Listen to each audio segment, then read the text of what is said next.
A paz do Senhor seja com a sua vida. Sejam todos muito bem-vindos ao nosso EBP, Estudo Bíblico Pastoral.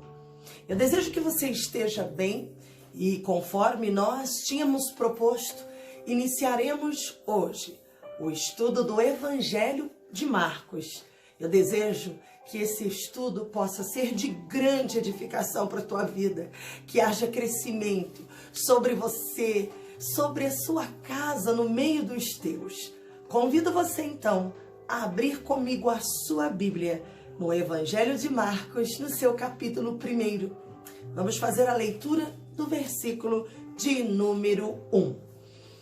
Evangelho de Marcos, capítulo 1, o seu versículo 1, a palavra do Senhor diz da seguinte maneira: este é o princípio das boas novas a respeito de Jesus Cristo, o Filho de Deus. Amém?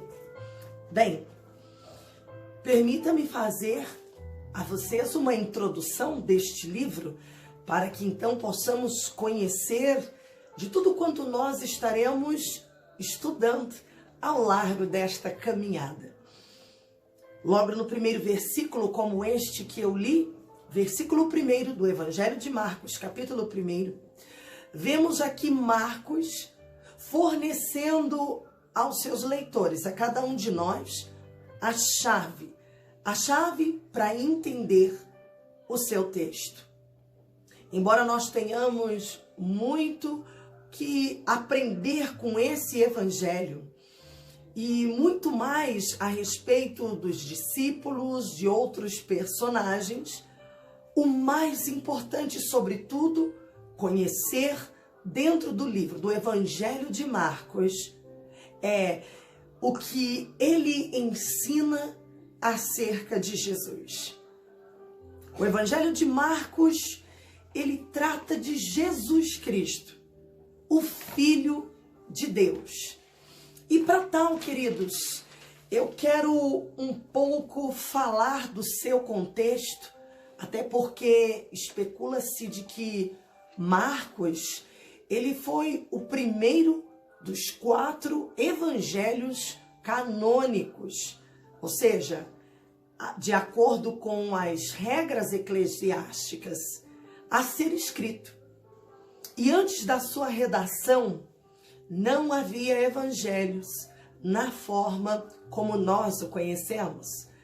As tradições do evangelho, por exemplo, elas eram circuladas ou transmitidas oralmente e sob a supervisão de testemunhas oculares e ministros da palavra de Deus.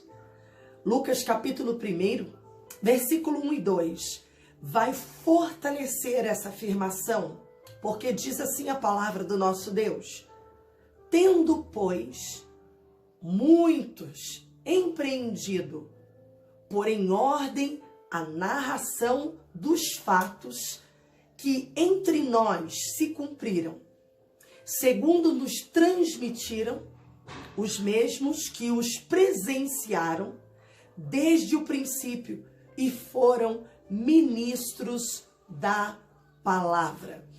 Então, quando tais testemunhas, elas começaram a falecer, tornou-se necessário registrar essas tradições por escrito.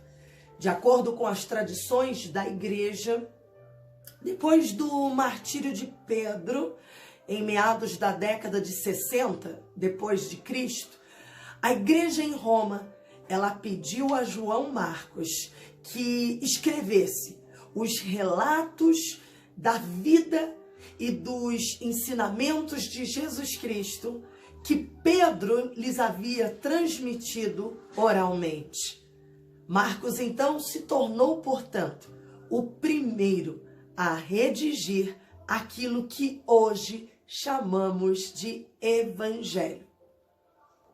Um resumo desse próprio livro, eu poderia então fazê-los conhecer que a estrutura geral de Marcos, ela é geográfica, Os 9 primeiros capítulos, por exemplo, eles narram acontecimentos do ministério de Jesus na Galileia e aos seus arredores.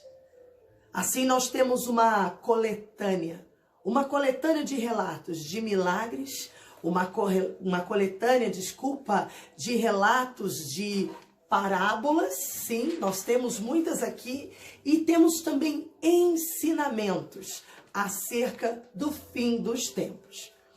O ministério de Jesus, ele começou com o seu batismo.